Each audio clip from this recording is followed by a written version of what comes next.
Hey guys, in this EDC Las Vegas 2019 review video, I'm going to cover everything from the weather, to the stage designs, to the merchandise, and more. Welcome back to my channel, and for those of you who are new, I'm Cotton Candy. I travel the world vlogging and reviewing music festivals, so if you're curious about music festivals all over the world, definitely subscribe to my channel so you don't miss out on any of those awesome adventures. So I look a little weird in this video with like my shirt. I got my sleeve worked on just a few hours ago, and so right under here is like, I shouldn't put anything on it. I also got my elbow filled in. That was bugging me for a while that it wasn't finished, and now it's finally covered and I feel less weird. And then I also got this tattoo. It says bet. No one said I wouldn't get it. I just got it because that's basically how I live my life. I have all these crazy ideas and then I just do it. So this year was my 7th EDC Las Vegas in a row, and honestly every year just gets bigger and better. And there's a lot to go over in this video, so I will put the timestamps to each section in the description in case you're looking for some specific information. Just a quick overview of EDC Las Vegas in case you're new to the scene or just haven't been before. EDC is a massive 3-day music and arts festival held every year in May at the Las Vegas Motor Speedway in Nevada, United States. They actually already announced the dates for EDC 2020, so next year EDC will be held May 15th through the 17th, and it's going to be the 10-year anniversary of EDC Las Vegas. So EDC has been going for a long time, but it'll officially be 10 years from when it moved from LA to Vegas and became like this really big thing, right? The festival goes from dusk till dawn all 3 days of the festival, which is 7 p.m. in the evening until 5:30 a.m. the next morning every day. But if you're camping, the festival is more like all day, all night compared to dusk till dawn because the party never stops. There's pool parties and daytime activities, and then there's a festival, and then when the festival ends there's an after party, and then it's already like the next morning, so the activities and the pool parties start again, and then repeat all weekend, and it's like super crazy. But yeah, if you want to know more about that, definitely check out my camping review video. Something really exciting is that this year EDC expanded to be 450,000 people in attendance, which officially makes it the biggest EDM festival in the whole world. Prior to this, Tomorrowland in Belgium was considered the biggest, ranking in about 400,000 people. But yeah, 450,000, how crazy is that? This is the lineup for EDC 2019. When it was released, I did do a video where I talked about like who I was excited to see. One of the things I like most about EDC is the very diverse lineup. Like they feature everything from trance to bass music to big room, house, techno. They literally have something for everyone, and that's why I'm always so excited for the lineup, because I'm the kind of person who likes to wander and explore new music, and there's just so much of it. Here's the map from this year, 2019.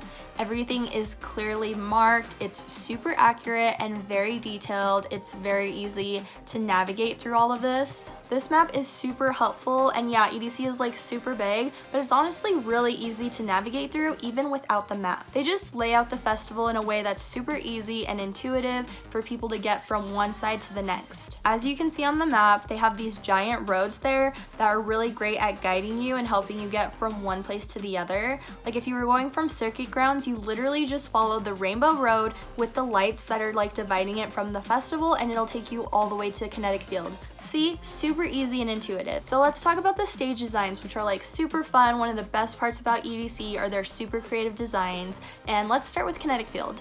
Kinetic Field's design this year was honestly one of my favorites of all time. When I first got there, I was thinking to myself, was it as good as the Cathedral? Because it was just so amazing. And by the end of the weekend, I decided that the Cathedral was still my favorite EDC stage of all time, but this is a very close second. It was beautiful. I loved it so much. On this stage, I saw Dioro, Excision, Salvador Ganacci, and Timmy Trumpet. In that separate video I did when the lineup first got released, I was really excited to hear that Excision was going to be on the main stage. The only thing is, in the past, I feel like the main stages were lacking LED screens, so I was just hoping the main stages this year would have a lot of LED screens, because Excision's visuals are awesome. If you guys have been to his Apex tour or basically any other show, it's like really part of the show for him. Well, I saw Excision and it was a little disappointing because they had all these screens, but never did they incorporate the DJ's visuals. All of the screens were just displaying what went with the stage itself, and like they were super cool designs, but again, I was let down just because Excision's visuals are so cool. Obviously, his set was still my favorite on that stage. He always kills it.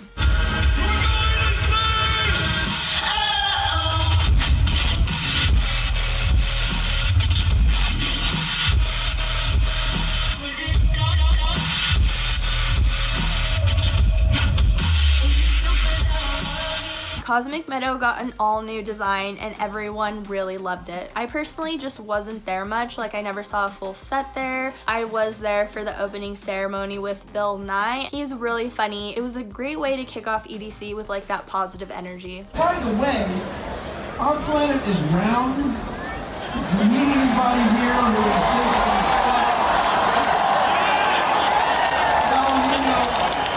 cut back on the mollies, maybe have some lemonade.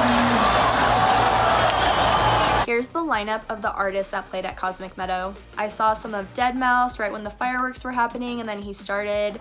I saw a little bit of Ducky, who was playing and singing live, which was super cool. Overall, it was a good lineup. I wish I could have spent more time there, but honestly, there's like so much to do at EDC, it's just hard to do it all. Circuit Grounds is usually my favorite stage. It always has a bunch of LED screens, and like I said, LED screens are like my favorite because the DJs get to post their own visuals and they're always like super creative and I think really just add to a set. Here were the DJs that played Circuit Grounds this year. So I caught a little bit of Cash Cash, I saw Gareth Emery, and IO, and Illenium, and Nitty Gritty. Nitty Gritty was during our meetup.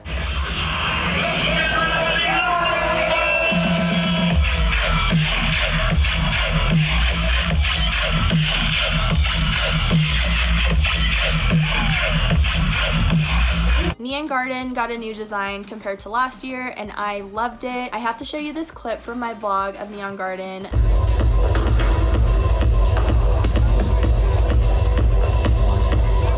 What do you mean? What do you feel? Here are the DJs that played Neon Garden this year. The Basspod was by far my favorite stage design. I probably should have waited till I went through all the other stages and then been like, oh yeah, so these were my top favorite. But no, the Basspod was so cool and you guys need to know that it was awesome. So the Basspod got an upgrade. It had some elements to what it had last year, but honestly it was just so cool. Again, I love screens and this was just entirely screen design. It was so much fun. The visuals that they created for it, the lasers, it was just such an insane experience to be there. This was the lineup for Basspod. I saw Andy C, a Delta Heppy back-to-back Dirty Phonics.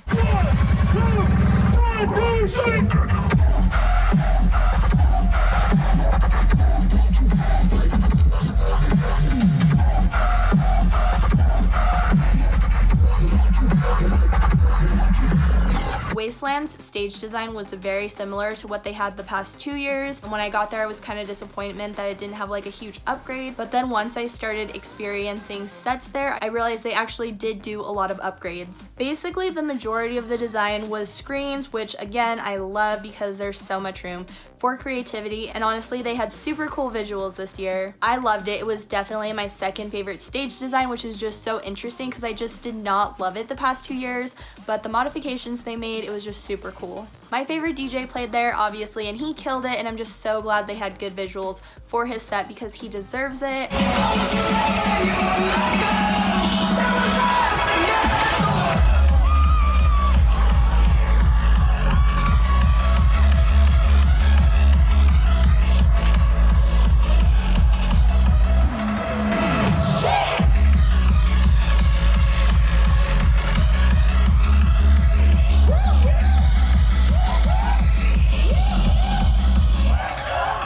So some of the other people I saw at Wasteland were some of Angerfist, Lil Texas, I ended with him on day 1, and I saw Tweakacore. Quantum Valley is the trance stage of EDC. I love trance, so I caught a few sets there. I really did like this design a lot. So I saw Ferry Corsten present System F. I was super excited for that set. I caught Marlowe and some of Mark Sigma. The Stereo Bloom design is the exact same as last year. I did not walk by it at all this year. Like, the venue is huge and I didn't realize I didn't see it until right now.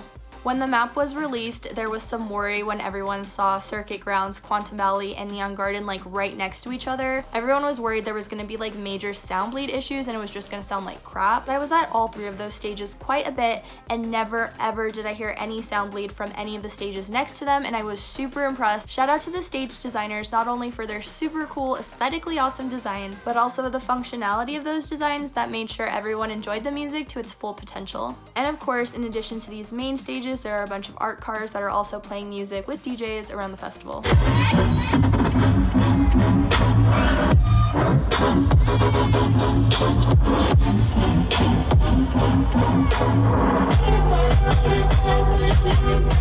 So let's talk about food and drinks at the festival. People are always curious to know like what they have to eat there and what they have to drink and like how much everything costs. Basically, EDC has the biggest selection of food ever. Like the venue is huge and they have different food throughout the whole festival. They have classic festival food, which is like hamburgers and chicken strips and fries and like lemonade, and smoothies are really popular. There's also food trucks. There's literally just so many options. You have Asian, Mexican, Thai food, barbecue, funnel cakes, Dippin' Dots, bakery food. Like there's just so many to choose from. Like one of the stands we went to were selling like alcoholic baked goods. I actually bought like a fancy unicorn donut because like why would you not? All of the merch designs at the festival were super cool this year. They were very creative and I loved it. They had cool designs for clothes, accessories, pins, flags, literally everything. What's cool is that all the merch didn't look exactly the same. Like there's plenty of different styles to choose from. There were a lot of things I wanted, but I'm not like rich, so I couldn't get them all. They had these really cool raincoat, like windbreaker jackets that were like neon yellow and neon orange, and they were reflective, which was really cool. So I wanted one of those, but I ended up just getting an EDC hoodie instead because I thought that was warmer, because EDC ended up being super cold, and we'll get to the weather in a little bit. The restrooms for general admission at EDC are like porta potties, very common for festivals, and then if you get GA Plus or VIP, they have like these restroom trailers that are like fully equipped, so it has like air conditioning, and then it has like a sink and hand sanitizer and hand soap. So you know how I posted that video whether GA Plus and VIP were worth it or not? Well, it started a discussion in the comments, and I've heard mixed reviews. Half of the people are saying that the porta potties are not that bad and VIP is a waste of money if you're just using it for the bathrooms, and then other people are saying that the porta potties were horrifying. It sounds like the general consensus is that the porta potties were really gross for females for general admission. That's why they're interested in upgrading to GA Plus or VIP next year. One of my favorite things about EDC is it's not just a music festival, it's a music and arts festival, and it's just so beautiful. Everything at the festival is art. You're like engulfed in art and lights and designs, and it's overstimulation. They have art that's like interactive. You can sit under it or sit on it or walk through it. They're honestly just so committed to creating this very interactive environment, and it's beautiful. All of the performers at EDC are literally everywhere. It is so cool because they're like part of the crowd. It's not like you'll see a couple of performers here and there. No, they're like on the stages, they're in the crowd with you dancing. It's just really fun to experience the festival with them, to like party with them, and they just bring really good energy. In addition to enjoying all the music, the stages, the art cars, the art installations, the performers, there's even more activities to do at EDC. I did do a video last year on the top 15 things you could do at EDC Las Vegas, but they've added so much more this year. There was a mini bar, which I didn't experience myself, but from what I heard, it was an actual bar where all of the bartenders were little people, I believe is the correct terminology. Like, I don't want to offend anyone, but yeah, that's a really cool concept, right? A mini bar with the little people serving you drinks. The carnival rides, of course, are always a big attraction. They have the big electric parade, which goes down Rainbow Road, and they gather like all the performers and art cars, and it's really fun. I do want to talk about the weather at EDC this year because it was a huge controversy following the festival. It was freezing and the wind was horribly brutal, which just made it feel so much colder. And then of course there was this huge confusion that really upset people and affected them on Saturday night. Kinetic Field shut down and displayed a message on screen saying everyone to evacuate and seek shelter in their cars or any available inside space. It turns out it was only Kinetic Field that displayed this screen, but some people really did leave the entire festival because they thought it was getting shut down when they didn't have to. The auto message was triggered by really high winds, and if you see my day 2 vlog, we were affected, we left, and then we didn't go back in. So it's a really short vlog, but the winds were crazy, and it was very understandable why they shut down Kinetic Field. Personally, I think it's better to be safe than sorry. It sucks that people were affected, it sucks that people didn't see Cascade, but at the end of the day, we should just be happy that everybody was safe. In general, a lot of people complained about how they hated the cold and the wind, and on social media, it was like the biggest controversy. Like, all people did was debate whether EDC should be moved back to June or stay in May, like constantly. It was the most controversial topic on social media for weeks. My 2 cents, my input is that I've been to EDC 7 years in a row, and 5 years of those it was held in June, and those years that it was in June, it was just so miserable. It was so hot, over 100 degrees. Last year in 2018, it was held in May too, and either people didn't attend or they forgot, but it was hot.